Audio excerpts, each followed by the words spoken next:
감사합니다. 이제 제가 하나님의 말씀을 봉독하겠습니다. 고린도전서 15장 50절에서 58절까지입니다. 말씀을 봉독하겠습니다. 형제들아, 내가 이것을 말하노니 혈과 육은 하나님 나라를 이어받을 수 없고 또한 썩는 것은 썩지 아니하는 것을 유업으로 받지 못하느니라. 보라, 내가 너희에게 비밀을 말하노니 우리가 다 잠잘 것이 아니요 마지막 나팔에 순식간에 홀연히 다 변화되리니 나팔 소리가 나매 죽은 자들이 썩지 아니할 것으로 다시 살아나고 우리도 변화되리라. 이 썩을 것이 반드시 썩지 아니할 것을 입겠고 이 죽을 것이 죽지 아니함을 입으리로다. 이 썩을 것이 썩지 아니함을 입고 이 죽을 것이 죽지 아니함을 입을 때에는 사망을 삼키고 이기리라고 기록된 말씀이 이루어지리라. 사망아, 너의 승리가 어디 있느냐? 사망아, 내가 쏘는 것이 어디 있느냐? 사망이 쏘는 것은 죄요 죄의 권능은 율법이라. 우리 주 예수 그리스도로 말미암아 우리에게 승리를 주시는 하나님께 감사하노니, 그러므로 내 사랑하는 형제들아, 견실하며 흔들리지 말고 항상 주의 일에 더욱 힘쓰는 자들이 되라. 이는 너희 수고가 주 안에서 헛되지 않은 줄 알미라. 아멘. 기도합니다. 하나님, 이 시간 저를 붙드시옵소서. 성령이여 저를 사용하옵소서. 우리 하나님께 영광이요 우리의 심령에 새로운 은혜와 진리 생명의 말씀 되게끔 저를 사용하옵소서. 예수님 이름으로 기도합니다. 아멘. 기독교의 복음은 두 가지 큰 기둥으로 이루어져 있습니다. 그 기독교의 두 가지 큰 기둥은, 하나는 예수 그리스도의 십자가의 죽으심입니다. 그리고 또 하나의 기둥은 예수 그리스도께서 영광스러운 몸으로 부활하신 사건입니다. 복음이 이 두 가지 중심축으로 이루어져 있다는 사실을 우리는 잘 알고 있습니다. 고린도전서 15장 1절부터 4절에 사도 바울께서는 이렇게 말씀해요. 형제들아, 내가 너희에게 전한 복음을 너희에게 알게 하노니 이는 너희가 받은 것이요 또 그 가운데 선 것이라. 너희가 만일 내가 전한 그 말을 굳게 지키고 헛되이 믿지 아니하였으면 그로 말미암아 구원을 받으리라. 내가 받은 것을 먼저 너희에게 전하였노니 이는 성경대로 그리스도께서 우리 죄를 위하여 죽으시고 장사 지낸 바 되셨다가 성경대로 사흘 만에 다시 살아나사. 예수님이 성경대로 죽으셨다가 성경대로 다시 살아나셨다. 이것이 복음의 핵심입니다. 복음의 두 기둥이에요. 그래서 기독교인은 예수 그리스도의 십자가의 죽으심의 의미를 알고 믿는 사람들입니다. 동시에 예수 그리스도의 부활과 우리 몸의 부활을 믿는 사람입니다. 이 고린도전서 15장은 소위 말해서 부활장이라고 말하죠. 예수님이 다시 살아나셨다. 또 예수 안에 있는 사람들, 저 예수 믿는 사람들도 영광스럽게 부활할 것이다 가르치는 말씀이에요. 인류의 조상이 아담입니다. 아담이 하나님 앞에 범죄 타락했어요. 모든 사람은 아담의 후손입니다. 아담 안에서 모든 사람은 죄인입니다. 죄인인 우리가 모두 죄를 짓습니다. 그런데 죄의 값은 사망입니다. 그러나 예수 그리스도를 믿는 사람은 예수 그리스도 안에서 새로운 생명을 얻습니다. 이 새로운 생명을 얻은 저와 여러분은 미래에 영광스럽게 다시 살아날 것입니다. 부활할 것입니다. 고린도전서 15장 22절 말씀에 아담 안에서 모든 사람이 죽은 것 같이 그리스도 안에서 새 삶을 얻으리라고 말씀하셨습니다. 자, 여러분이 부활합니다. 오늘 부활절, 매주일이 부활절이에요. 주일이 매주일이 부활절이지만은 오늘은 특별히 이 부활절 주일입니다. 여러분들이 예수님의 부활을 믿으십니까? 여러분의 부활도 믿으시죠? 그런데 이렇게 우리가 예수님의 부활, 신자의 부활을 믿는데 이런 질문이 생길 수 있습니다. 어떤 질문이냐 하면 고린도전서 15장 35절에 나오는 질문이에요. 그 당시 사람들이 가졌을 만한 질문입니다. 죽은 사람들이 어떻게 다시 살아나느냐? 그러면 어떠한 몸으로 오느냐라는 질문입니다. 우리는 분명히 다시 살아나는데 그러면 어떤 몸으로 다시 살아나느냐 하는 거예요. 성경의 고린도전서 15장에 나오는 말씀을 다시 한번 새겨보면 우리 현재의 몸은 썩을 몸입니다. 썩을 몸이죠. corruptible body. 우리 몸은 썩을 몸인데 미래에 부활할 몸은 incorruptible body. 썩지 아니하는 몸이 될 것입니다. 우리의 이 현재 몸은 매우 약한 바디입니다. Very weak body. 아주 약한 바디입니다. 하지만 부활의 몸은 very strong body. 아주 강한 몸이 될 것입니다. 지금 현재 우리 몸은 영광스럽지 못합니다. 그렇게 영광스러운 몸이 아니고 도리어 부끄러운 몸입니다. 하지만 미래의 우리의 몸, 부활의 몸은 glorious body, 영광스러운 몸이 될 것입니다.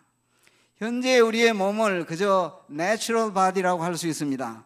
육신이라 표현됩니다. flesh라고 표현됩니다. flesh and blood, 혈과 육이라고 표현될 수 있습니다.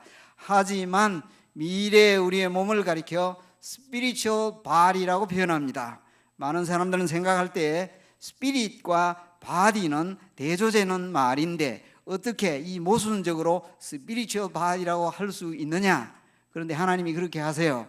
이것을 우리 표현에는 신령한 몸이라 했는데 영적인 몸입니다. 말씀드린 바와 같이 미래 우리의 몸은 참으로 아름답고 영광스러운 몸을 갖게 될 것입니다. 왜 그런가 하면 현재 이 썩을 몸 가지고서는 영광스러운 하나님의 나라를 유업으로 받을 수 없고 들어갈 수 없기 때문이라고 했습니다. 이 썩을 몸으로 하나님의 나라에 맞는 몸이어야 한다는 거예요. 50절에 그렇게 되어 있잖아요. 형제들아 내가 이것을 말하노니 혈과 육은 하나님 나라를 이어받을 수 없고 또한 썩는 것은 썩지 아니하는 것을 유업으로 받지 못하느니라. 반복으로 말씀한 거예요. 패럴렐로 계속 반복적인 표현입니다. 혈과 육은 뒤에 나오는 것, 썩는 것을 가리킵니다. 하나님의 나라는 뒤에 나오는 썩지 아니하는 것을 뜻하는 거예요. 물론 다른 의미를 가질 수도 있지만은 즉 이 몸 가지고서는 영광스러운 하나님의 나라를 유업으로 받지 못하기 때문에 그 나라에 맞는 몸으로 하나님께서 영광스럽게 바꾸어 주신다는 말씀입니다. 그런데 51절 말씀에 사도 바울께서 이렇게 말씀하세요. 보라 내가 너희에게 비밀을 말하노니 라고 하셨습니다. 비밀이라는 말씀을 쓰셨어요. secret라는 말이 아니고 영어에서 표현되는 mystery입니다. 신비라는 뜻입니다. 내가 너희에게 신비를 말한다. 이 신비라는 말은 일종의 비밀이기도 합니다. 이전에는 다 감추어져 있었습니다. 그리고 사람의 방식으로 human method로는 발견할 수가 없었습니다. 그러나 때가 되면 예수 그리스도로 말미암아 하나님이 reveal, 드러내 놓으신 진리입니다. 그래서 이것을 비밀 혹은 신비라고 말하는 거예요. 마태복음 13장에서 예수님께서 천국에 대하여 비유의 말씀을 하시면서 그것을 신비, 비밀이라 말씀하셨습니다. 사도 바울께서는 또한 예수 그리스도가 하나님의 비밀이라고 했어요. 예수 그리스도, Jesus Christ is mystery of God. 예수님 자신이 하나님의 비밀이에요. 교회가 하나님의 비밀입니다. 그런데 다시 한번 오늘 여기서 비밀을 말한다는 이 말씀을 여기서 하셔요. 무엇을 두고 하는 말씀입니까? 마지막 나팔의 순식간에 호련히 변해드는 것이 미스터리, 신비이고 사람들이 알지 못하는 비밀입니다. 52절에 나오는 나팔 소리가 나매 죽은 자들이 썩지 아니할 것으로 다시 살아나고 예수님이 다시 오실 때에 죽지 아니하는 자, 그저 우리라고 표현되어 있습니다만 그 사람들이 영광스럽게 변화될 때, 예수님이 저와 여러분이 여전히 살아 있을 때에 오시면 우리도 그렇게 변화된다라는 말로 이해할 수 있는 말이에요. 이것이 신비이고 비밀이다라는 말씀입니다. 변화되어진다, 영광스럽게 바뀐다. 여기 마지막 나팔은 요한계시록에서 말하는 굳이 여러 나팔 재앙에 대한 마지막 나팔로 생각할 필요는 없습니다. 그게 나팔에 대한 것은, 나팔은 여러 용도로 구약에서 사용되었고 신약에서 표현해요. 나팔, 요한계시록 보면 나팔 재앙도 나오잖아요. 그런데 여기서는 예수님의 오심을, 재림을 가리키는 그런 소리, 나팔 소리로 표현되었습니다. 바울은 이어서 하신 말씀에 보면 이렇게 변화되는 것을 얘기할 때 순식간에, 호련히 변화된다. 순식간에. 이 순식간이라는 이 표현 자체는 아톰이라는 단어가 있죠. 아톰. 영어에서 atom. 원자는 나눌 수 없는 거예요. 이 용어가, 이 atom, 영어에서 말하는 이 용어가 헬라어에서 나온 거예요. 이거 보면 in a flash, in the twinkling of an eye, 눈 깜빡할 사이에, 시간적으로 계산할 수 없는 그 시간에 완전히 영광스럽게 transform, 여기서는 두 가지를 얘기해요. resurrection body를 얘기하면서 transform 되는 body, 변화되는 body, 부활의 몸도 변화된 몸이에요. 영광스럽게 그렇게 될 것이라는 말씀이에요.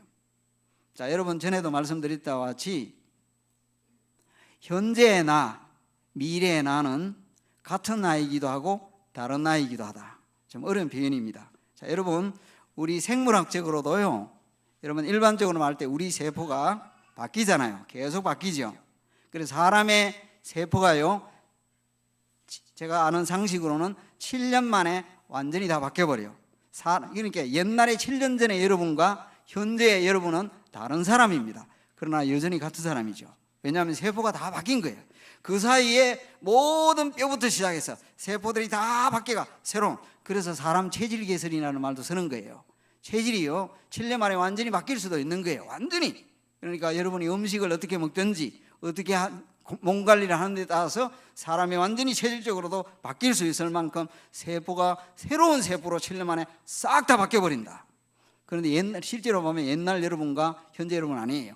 어린 시절의 여러분은 여러분입니다.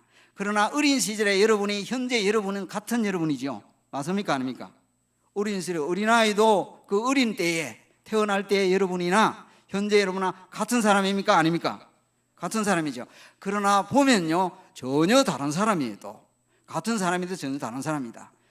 굉장히 애매한 얘기를 하죠.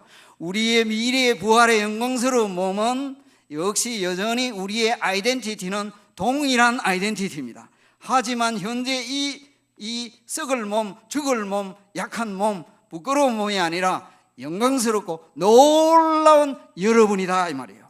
여러분 자신이란 말이에요. 그러니까 사람이 상상할 수 있겠어요? 이해가 안 되는 거예요. 세상 사람들이 이해를 못해요. 그래서 세상 사람들에게는 감추어졌기에 비밀입니다. 우리에게는 너무나 놀랐기 때문에 미스터리예요. 신비예요. 사람은 풀 수 없는 것이란 말이에요. 그런데 바울은 이런 말씀, 부활의 몸을 얘기할 때에 옷 입는 비유를 썼습니다. 옷 입는다. 53절 54절에 그렇게 표현했어요. 이 썩을 것이 반드시 썩지 아니할 것을 입겠고 이 죽을 것이 죽지 아니함을 입으리로다. 옷 입는 비유를 설명한 거예요. 54절에 이 썩을 것이 썩지 아니함을 입고 이 죽을 것이 죽지 아니함을 입는다라고 말씀했습니다. 그러면서 구약 성경 두 군데를 자유롭게 창의적으로, 물론 사도니까 성령님께서 주신 것이죠. 구리를 가지고 창의적으로 인용을 했습니다. 이사야서의 말씀과 호세아서의 말씀을 섞어서 표현을 했습니다. 54절에 보면 이렇게 될 때에는 사망을 삼키고 이기리라고 기록된 말씀이 이루어지리라. 사망이 사망한 날이 온다. 사망이 죽는 날이 온다. 말이 이상한 말이죠. 그런데 예수님은요, 사망을 사망시키셨어요. 히브리서 2장에 그랬습니다. 여름에 굉장히 더울 때는 그 더위를 이기기 위하여 어떻게 한다고 그래요? 더운 것을 더위로 이긴다. 그 뭐라고 말합니까? 이열치열. 더 열을 열로 이긴다. 그러나 예수님은 죽음을 죽음으로 이겼다. 이사지사. 이 지사하다는 말이 아니고 예수님이 자신의 죽음을 통하여 죽음을 이기셨다. 그래서 죽음이 죽는 일이 발생했다 이 말이에요. 영원히 그렇게 된다는 말이에요. 거기다가 이렇게 말씀하고 있습니다. 사망아 너의 승리가 어디 있느냐? 사망아 너가 쏘는 것이 어디 있느냐? 사망이 쏘는 것은 죄요 죄의 권능은 율법이라 말씀하셨습니다. 여기서 보면 죄, 사망, 율법 관계를 간단하게 설명했습니다. 로마서에 보면 이 내용을 아주 자세하게 설명해요. 죄와 사망과 율법의 관계를 자세하게 설명하는데 여기서 말하는 보면 사망은 죄를 독침으로 사용하고 있다. 사망의 도끼가 죄라는 독침을 통해 사람 속으로 들어오는 거예요. 그래서 죄의 값은 사망입니다. 율법은 죄의 권능이라고 그랬어요. 율법이 죄에게 힘을 실어주는 거예요. 율법이 없으면 죄는 죽은 것과 마찬가지입니다. 율법이 죄인을 정죄하잖아요. 이거 하지 마라, 저거 하지 마라. 이래서는 우리는 율법에 서면 죄인됨을 압니다. 그런데 죄인은 죽어야 된다는 말입니다. 그런데 그리스도께서, 하나님께서는 그리스도로 말미암아 죄와 사망에서 우리를 해방하셨습니다. 그래서 우리에게 승리를 주셨어요. 그리스도의 승리는 곧 우리의 승리입니다.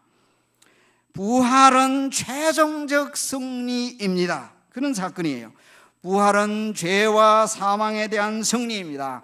물론 지난번에 말씀드린 대로 십자가 사건 자체는 어두움 흑암의 권세에 대한, 골로새서에 있는 말씀대로 정사와 권세에 대한 승리 사건이라 말씀하였는데, 역시 사탄의 권세를 이긴 사건이지만은 본문을 통해서는 죄와 죽음에 대한 승리 사건을 말합니다. 이 놀라운 승리를 믿는 사람은 얻게 되었다. 예수 믿는 사람은 죽음의 권세를 이기신 예수 안에서 미래 영광스럽게 부활할 것이기 때문에 승리한 사람들이에요. 믿으십니까? 그리스도 안에서 승리하는 거예요. 자, 승리를 했다. 그러면 승리한 믿는 사람은 어떻게 해야 하느냐? 첫째 말씀드린 거, 제가 오늘 말씀드린 거 57절 58절이에요. 57절에 우리에게 승리를 주시는 하나님께 뭐 한다고 했어요? 감사한다, 감사하라. 이 감사가 은혜라는 카리스라는 단어인데 여기는 감사로 씁니다. Thanks be to God. 하나님께 감사하라 이 말이에요.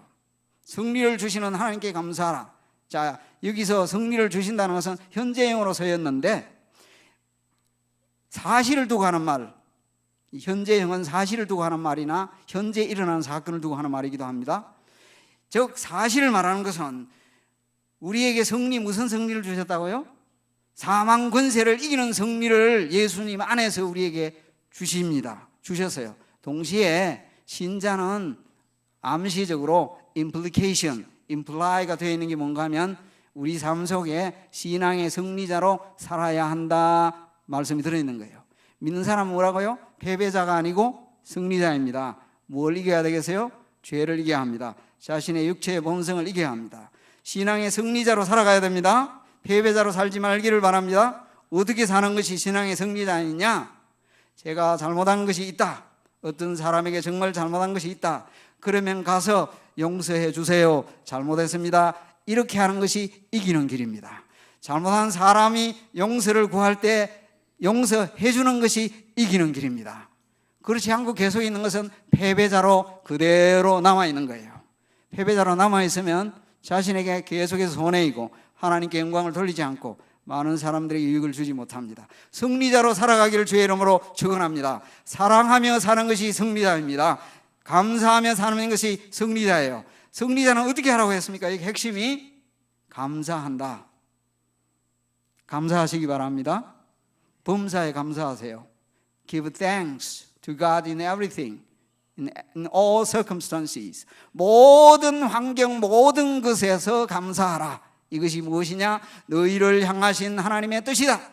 우리에게 유익한 하나님의 뜻이다. 감사하면 내게 유익이다. 감사하면 내게 좋은 것이다. 불평 원망보다도 감사하며 사세요. 그래서 부활의 감격이 있는 사람은 어렵고 힘들어도 감사가 있게 되어 있단 말이에요. 내게 감사가 떨어졌다. 그러면 부활절호를 보내면서 내게 부활의 감격이 사라진 것이 아닌가? 미래의 구원의 완성을 주실 우리 하나님을 생각하고 감사해야 되지 않겠느냐 하고 살아가야 되겠습니다. 그리고 우리 교회 연세 많으신 우리 할머니 할아버지 몸도 아플 때도 많고 그냥 온몸이 그냥 힘들 때도 많죠. 하지만 미래의 영광 생각해 보세요.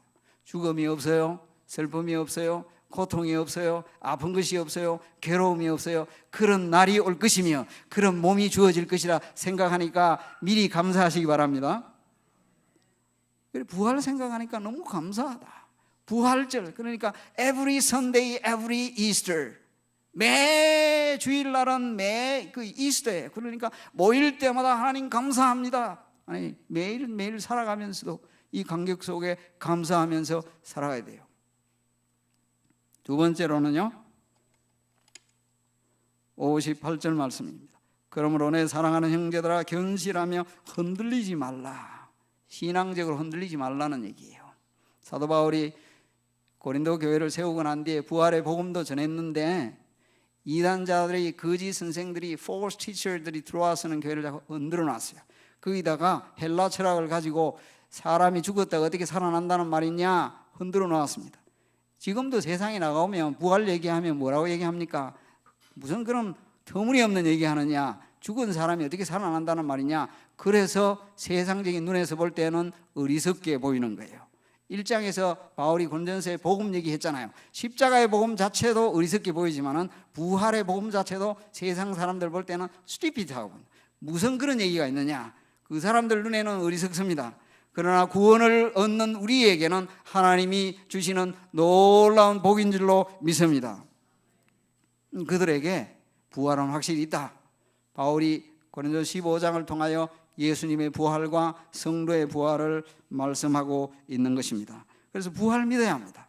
고린도 15장 2절 말씀에 복음 얘기하면서 믿음을 가진다 하는데 부활을 믿지 않으면 헛되이 믿는 것이다. In vain. 우리 교회 다니는 많은 교인들 가운데서도 그럴 수 있잖아요. 초신자야, 아직 아무도 모르니까.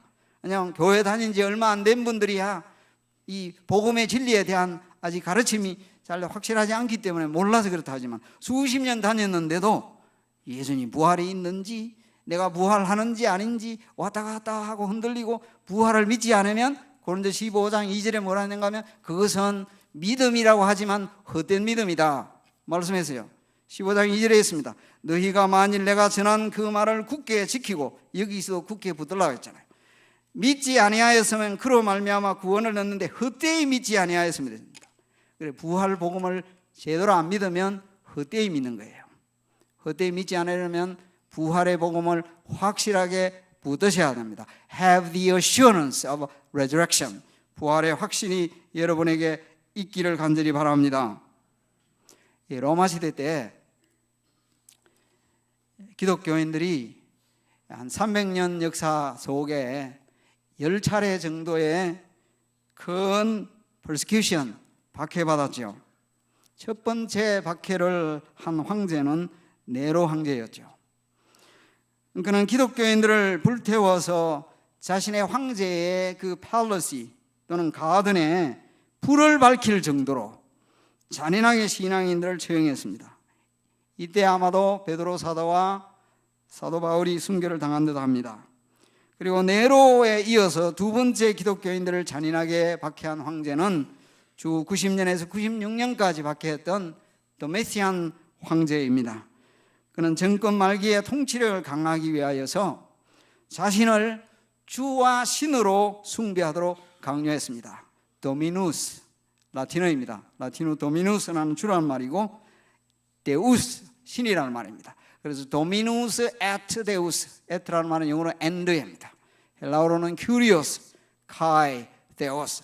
신으로 섬겨라, 주로 섬겨라.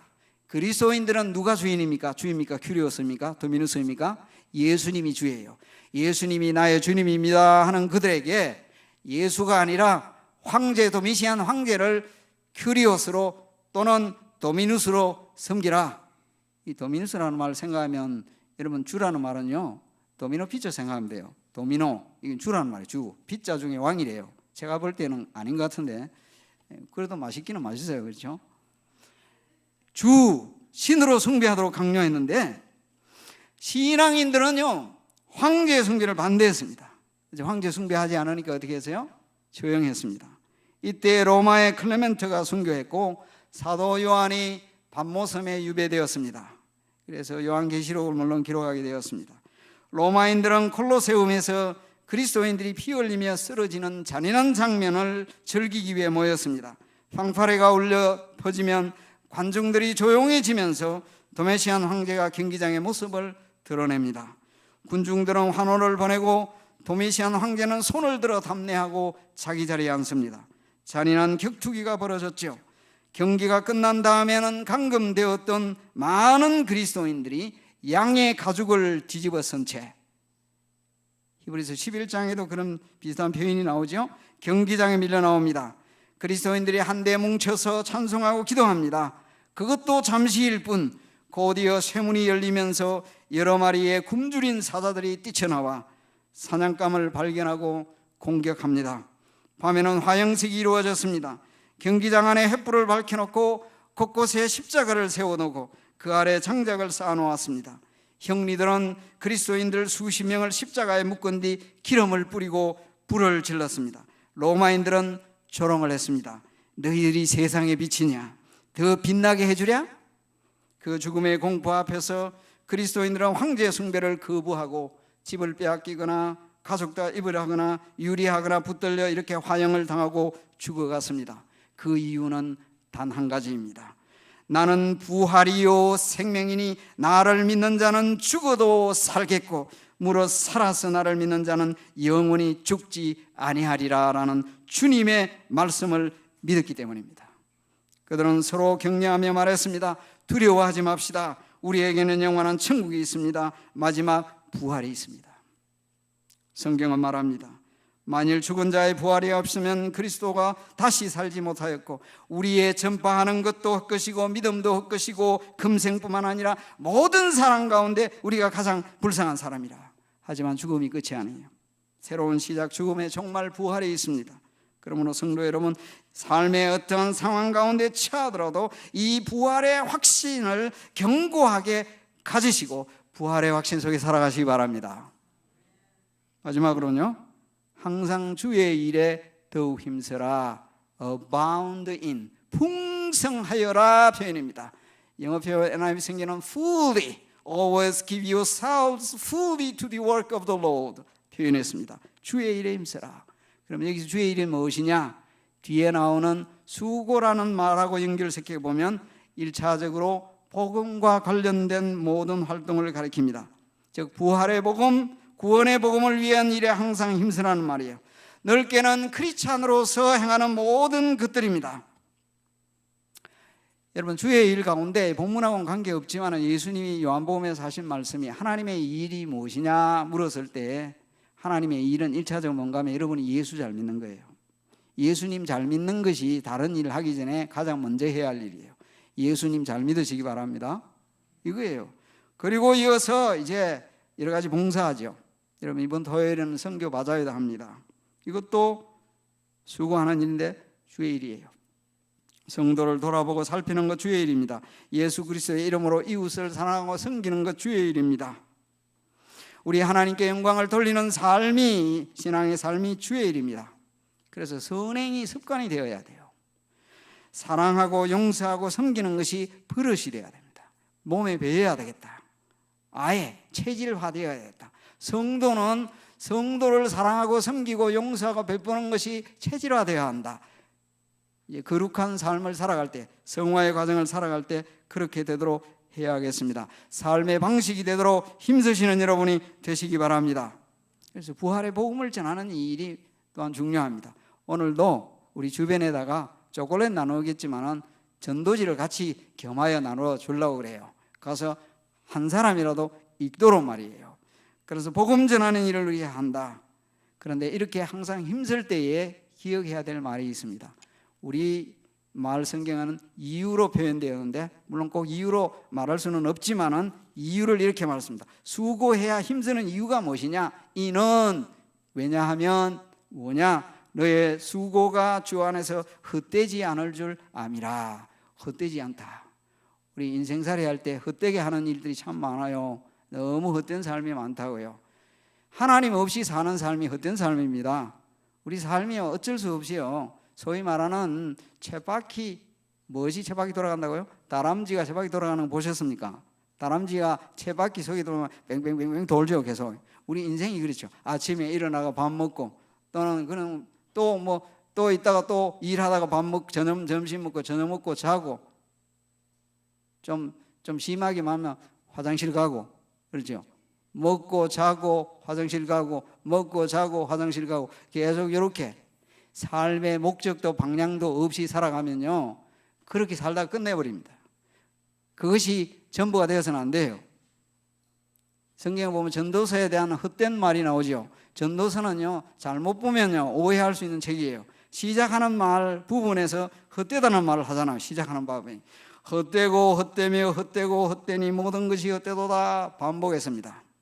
그런데 12장 끝부분에 가보면 헛되고 헛되도다 모든 것이 헛되도다, 수미상관 두미일치 인클루시어처럼 시작도 끝도 헛되다. 이 무슨 말이냐? 하나님 없이 해 아래서 자기 중심으로 살아가면 모든 인생살이는 헛될 수밖에 없다. 말하는 대로 사람들은 무슨 재미로 살아가느냐? 어떤 사람은 열심히 사는 이유, 돈 많이 버는 이유를 무엇에 둡니까? 소고기 사 먹는 재미에. 그러다가 가끔씩은 돼지고기 사 먹는 재미에. 그것이 전부가 되면 안 된다. 우리도 소고기 사 먹고 돼지고기 사 먹어요. 그렇죠? 맛있잖아요. 하지만 그것이 삶의 재미와 목적이 되어서는 안 된다 이 말이에요. 무엇입니까? 주님의 일을, 주의 영광을 위해서 살다가 살아가는 인생이 되어야 된다는 말이에요. 이웃을 사랑하고 하나님을 사랑하고 주를 위해 희생하고 헌신하는 것은 결코 헛되지 않다. 왜 그렇습니까? 최종적인 평가와 칭찬과 상급이 있기 때문입니다. 말씀을 맺습니다. 죽음에 대한 승리야말로 최고의 위대한 승리입니다. 이 승리를 하나님께서 우리에게 주셨고요, 우리의 매일 삶 속에서도 이 부활을 믿는 사람에게는 신앙적으로 승리의 삶을 살 것을 말합니다. 이기는 삶을 살아야 합니다. 요한계시록 보면 이기는 자를 계속 얘기했잖아요. 이기는 자에게 최종적인 약속도 있잖아요. 이겨야 합니다. 신앙에 이기는 자로 살 때 감사하며 사세요. 흔들리지 말고 사세요.